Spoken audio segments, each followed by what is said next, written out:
Une expérience spéciale pour vous aujourd'hui avec la toute nouvelle Kia PV5, une architecture de fourgon entièrement inédite et il repense tout le concept de van, surtout l'intérieur. Ça va être hyper excitant aujourd'hui avec l'habitacle premium, mais aussi pour tout l'espace à l'intérieur et surtout comment ça se conduit.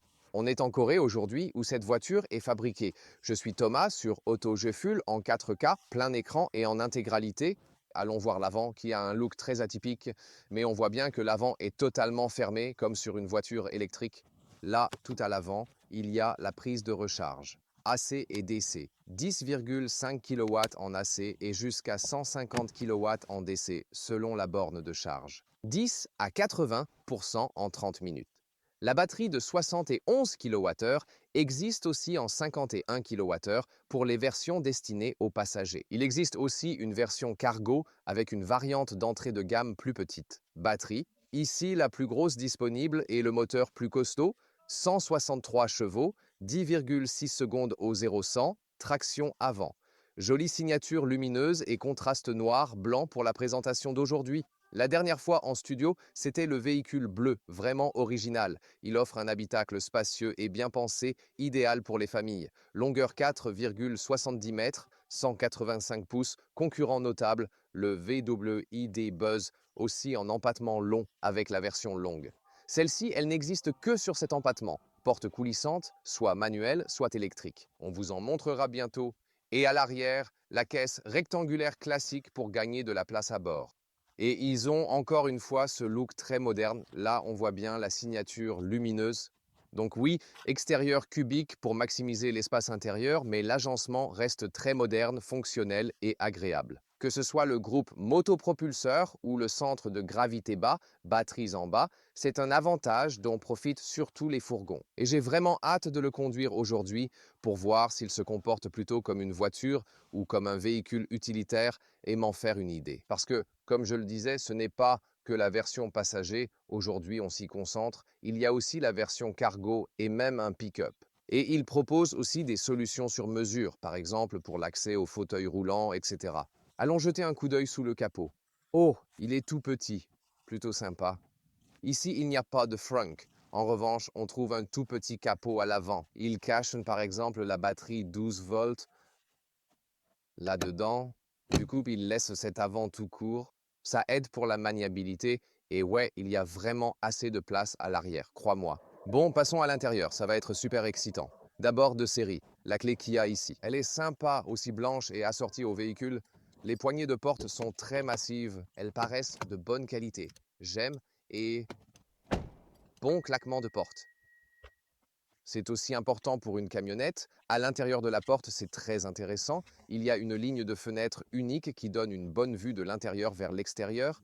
Voici la poignée intérieure manuelle, plastique dur, mais avec une jolie texture. Ici, un toucher bien doux pour le coude, vraiment très important en conduite. Les commandes classiques sont aussi ici pour les vitres et pour régler les rétroviseurs latéraux.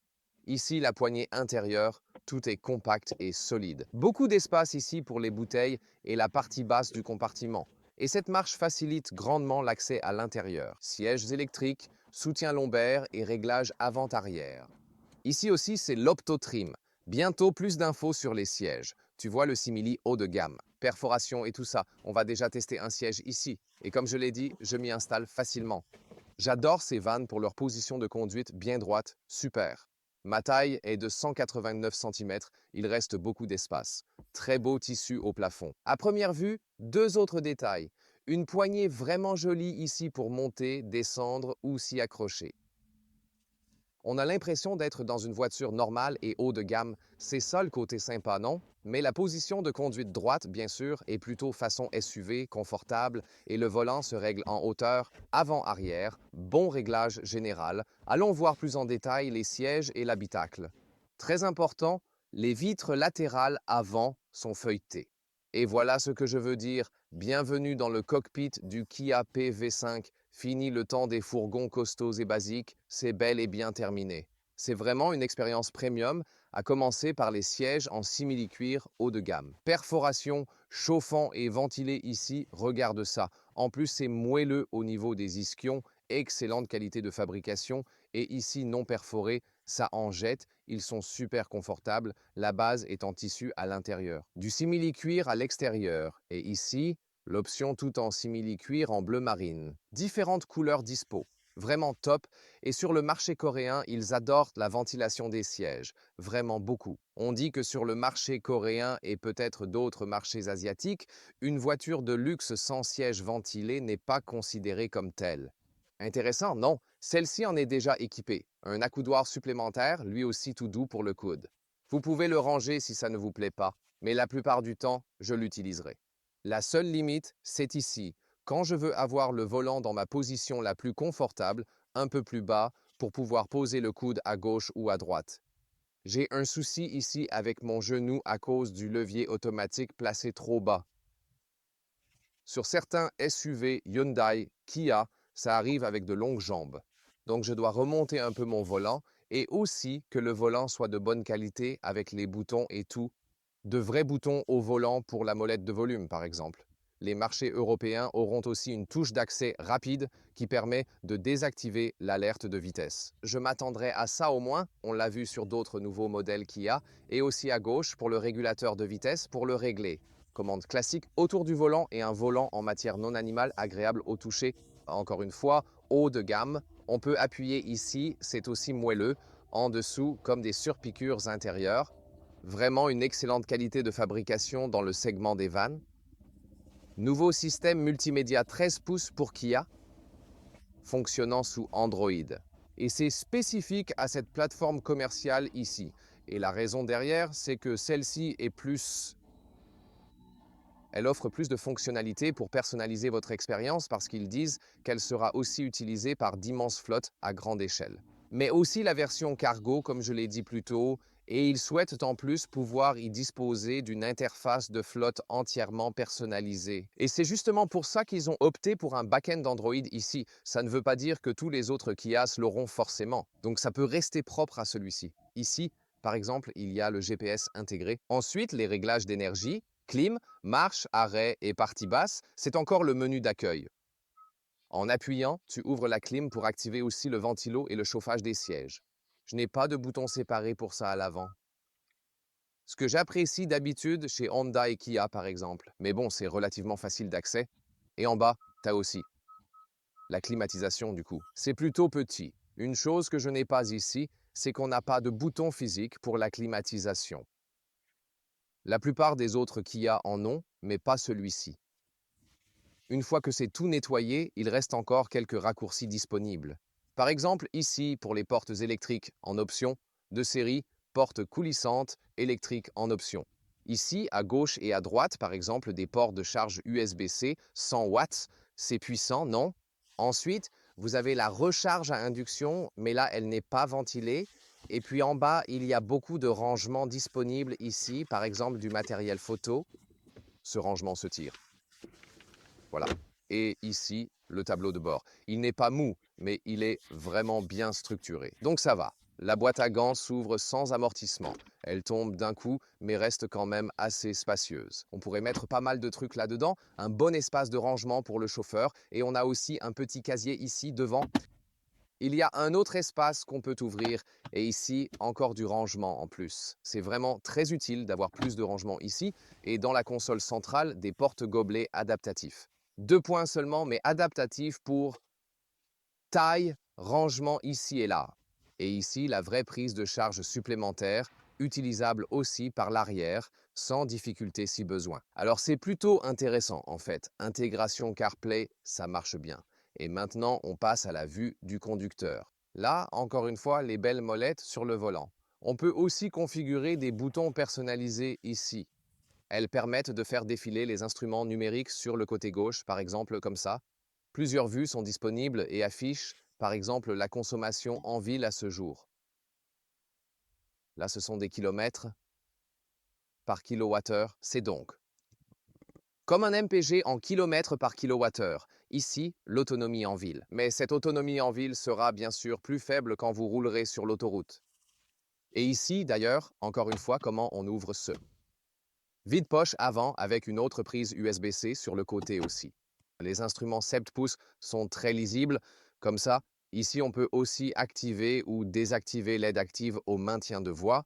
Et en bas, il y a le sélecteur de mode de conduite. Là, j'ai changé l'unité. Une autonomie avoisinant 300 km. Et on a aussi le mode animal de compagnie. Oh, écran d'activation. Ici, tu règles ces monstres. Ex, monstre dehors. Oh, monstre dans la boîte. Et après, le climat est maintenu. Et ici, le mode animal à bord est prêt à être activé. Ça s'active quand on ferme les portes de l'extérieur. Ah, d'accord. Allez, pour les sièges arrière, portes coulissantes des deux côtés en option, elles sont aussi électriques, comme ici. Et ça continue avec les options premium, effectivement. Par exemple, on a le chauffage des sièges arrière pour chacun des sièges extérieurs. Et ici, quand on les rabat, la partie inférieure descend aussi comme ça. Vous voyez, ce rabattement à plat fonctionne bien mieux. C'est cool. Et vous avez le même simili-cuir bleu marine haut de gamme ici, très confortable. ISOFIX à l'extérieur de chaque siège. Et ici, vous avez le rabattement réparti en un tiers de tiers. Et vous pouvez même les basculer encore plus en arrière. Vous avez presque une position pour dormir ici. Comme ça, ce serait plus neutre. Ou alors comme ça, c'est... Ouais, là c'est plus droit. Donc tu peux régler ça. Et c'est vraiment cool d'avoir le chauffage des sièges à l'arrière. Ouais, c'est vraiment inhabituel. Il y a vraiment beaucoup de place ici pour les genoux à l'arrière, même pour les grands. Et puis voilà des poches de rangement à l'arrière du siège, tu peux t'y accrocher bien fort sans problème. Tu peux utiliser ces boutons pour ouvrir électriquement les portes depuis l'intérieur. Ensuite, tu as ces vitres coulissantes manuelles ici pour faire entrer un peu d'air à l'arrière. Pourquoi pas? Hauteur ample avec ma taille. Siège confortable. Il y a beaucoup de place. Le siège médian est confortable. Il n'est pas chauffé, mais on peut s'en accommoder. La voiture peut facilement accueillir 5 grands adultes. Ensuite, vous avez aussi la recharge USB-C ici, à l'arrière des sièges. Et ici, c'est la configuration 2.3.0 version 5 places. Plus tard, il y a aussi la 7 places en 2.2 puis 3. Donc au final, vous avez bien la 7 places disponible. C'est du super calcul, non? Et ce sera cool aussi pour les enfants. Ils pourront vraiment passer par le milieu. Et il y aura aussi une configuration sans banquette du milieu, où vous avez de l'espace pour un fauteuil roulant et un banc 3 places à l'arrière. Donc c'est vraiment une super idée qu'il propose aussi des solutions sur mesure adaptées aux besoins personnels de chacun. Passons au coffre. Il fait 1330 litres, même quand la deuxième rangée est relevée tout de même, vraiment. Bien sûr, il y a beaucoup de place dessous. Je peux y tenir debout avec ma taille de 189 cm. C'est agréable. Il fait vraiment pas beau aujourd'hui, et avec la structure du bas ici, c'est plutôt cool. Regarde cette découpe. Donc c'est genre super, super, vraiment énorme. Plutôt cool. Et il y a aussi des rangements en dessous, à gauche et à droite, pratiques pour ranger des affaires. Donc ça sert aussi pour ranger un peu le bazar et tout. Ouais, la valise à roulettes a l'air perdue dans le coffre. Ici, une autre possibilité de rangement. Tu peux replier ça vers le haut. Je l'ai déjà plié aux 2 tiers. 2 tiers, 1 tiers, tu vois, comme ça. Et ensuite, les mesures. Donc ici, c'est la largeur bien précise et visible. Moi aussi, je promets de mesurer ça vu que c'est tellement grand. Donc ici, c'est genre 1,30 m ou 52 pouces. Du coup, la longueur standard remonte un peu ici. C'est aussi à peu près quand même 1,30 m environ ou 51 pouces. Et la hauteur ici, plutôt cool. On peut en faire tellement avec celle-ci, vraiment. Là, c'est 1,13 m, soit environ 44 pouces. Et quand je fais passer des trucs par ici, vous voyez que la règle complète rentre, facile à glisser et qui s'y loge parfaitement. Il faut que j'en ajoute encore un peu ici. Donc, on en est là, genre, c'est à peu près 2,25 mètres ou 90 pouces, donc approximativement la longueur totale. Waouh, c'est vraiment super cool, j'adore. Et il existe différentes configurations. Comme je le disais, on pourrait parfaitement mettre une troisième rangée juste ici. Et là, bien sûr, aussi en version utilitaire si vous préférez. On conduit la Kia PV5.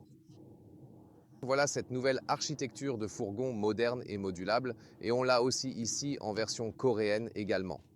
Cela signifie que la direction et la suspension sont un peu plus souples que pour la version européenne standard. Et effectivement, j'ai l'impression que tout est orienté confort ici. Par exemple, la direction est vraiment super légère. Vous pouvez aussi changer les modes de conduite, Eco, Normal et Snow. Commençons en mode normal. Devant nous, icône de la culture auto-coréenne, la Hyundai Sonata, parmi les plus vendus. Et tous les taxis aussi, ce sont souvent des Hyundai Sonata, en tout cas la plupart. Ouais, faut qu'on aille à droite. Et une chose d'ores et déjà, c'est que ce sera aussi une voiture pour la ville, clairement. Et c'est déjà une situation typique. Et une des caractéristiques clés, c'est qu'ici, les vitres sont super basses et aussi du côté droit, donc je peux très bien voir ce qui se passe. Et ça sera aussi crucial pour le stationnement et tout ça, d'avoir une bonne visibilité sur ce qui se trouve à côté de vous. Parce que ouais, ces situations de circulation peuvent effectivement être vraiment assez louches parfois.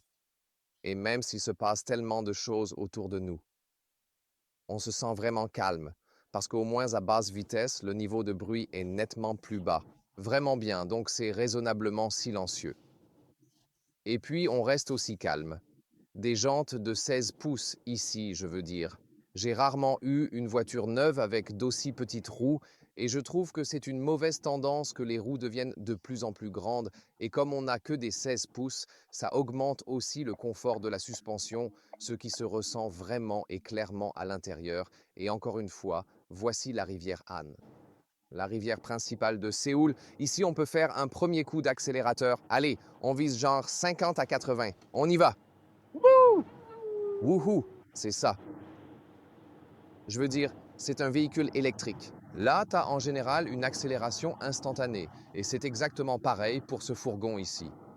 Et même à 80 km à l'heure.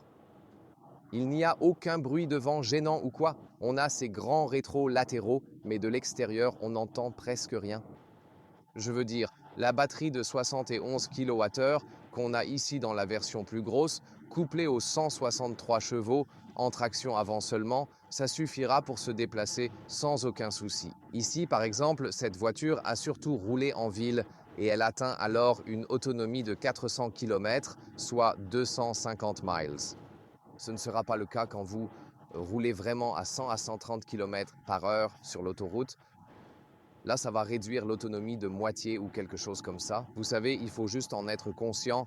Et bien sûr, à la fin de notre essai, on vous donnera aussi notre consommation moyenne finale d'aujourd'hui. Mais on peut vraiment dire que si on reste à ces vitesses plus basses, ce qui sera l'utilisation principale de ce véhicule, il paraît en fait plutôt efficace vu que vous avez ce système d'assistance.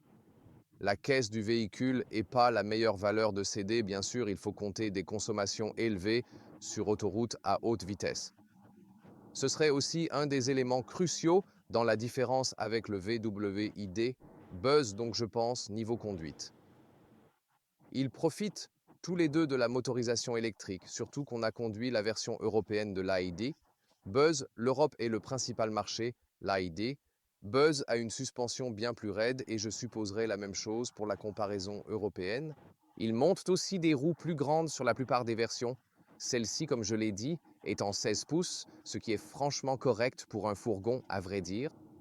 Mais l'ID-Bus se conduit plus sport et plus ferme et va mieux sur autoroute grâce à une meilleure efficacité OCD et à une Vmax ainsi qu'à une vitesse de pointe nettement plus élevée. Alors que celui-ci est plutôt pensé pour le milieu rural et puis aussi axé sur le prix parce qu'on peut encore l'avoir à des tarifs corrects. Et enfin, on a bien la finition haut de gamme ici, mais le truc sympa par rapport aux concurrents allemands, c'est que ici on en profite vraiment. La différence entre le prix le plus bas et le plus élevé, c'est juste 10 000 euros, tu vois. Comme je te l'ai dit tout à l'heure, on part de moins de 40 000 euros, puis on monte jusqu'à presque 50 000 euros quand on prend un moteur plus puissant selon la finition choisie, la batterie plus grosse et une finition complète. C'est, je pense, une très bonne offre si on regarde. Quelle autre voiture de cette qualité tu peux trouver à ce prix? C'est vraiment ce qui est cool. Donc oui, tu as 7. Limitation d'autonomie quand tu fais de longs trajets sur l'autoroute, mais en même temps, quand tu penses à l'utilisabilité de ce véhicule et au côté premium que tu obtiens, tu y gagnes clairement en valeur. Quand tu prends celui-ci, tu penses qu'on doit aller à gauche ou tout droit? Continue. Tout droit? Ouais. C'est vraiment super pratique d'avoir mon assistant vocal Léa à portée de voix. Quand je veux savoir où je dois aller, je me disais Hey Léa. Ouais, donc pour moi, mon principal constat jusqu'ici, c'est que c'est en fait une expérience de conduite premium vraiment agréable et on ne le devinerait peut-être pas en voyant juste cette voiture de l'extérieur. Au premier abord, rien ne le laisse vraiment supposer. Ah, tu sais, comme ça, grosse caisse et elle existe aussi en version utilitaire. Elle se conduit bien plus sophistiquée que tu ne le crois. C'est la bonne surprise du jour. Tarif intéressant, 38 000 € pour la version passager à petite batterie et au moteur le moins puissant, actuellement disponible. Si tu ajoutes quelques milliers d'euros pour la batterie plus grosse et que tu optes pour une finition haut de gamme, tu restes quand même sous 50 000 €. Pour un VWI D-Bus, comptez 20 à 25 000 € de plus. Il dispose d'une VMAX limitée à 135 km/h, 85 miles par heure et d'une batterie un peu moins volumineuse. Et bien sûr, pas très efficace quand tu fais de longs trajets autoroutiers.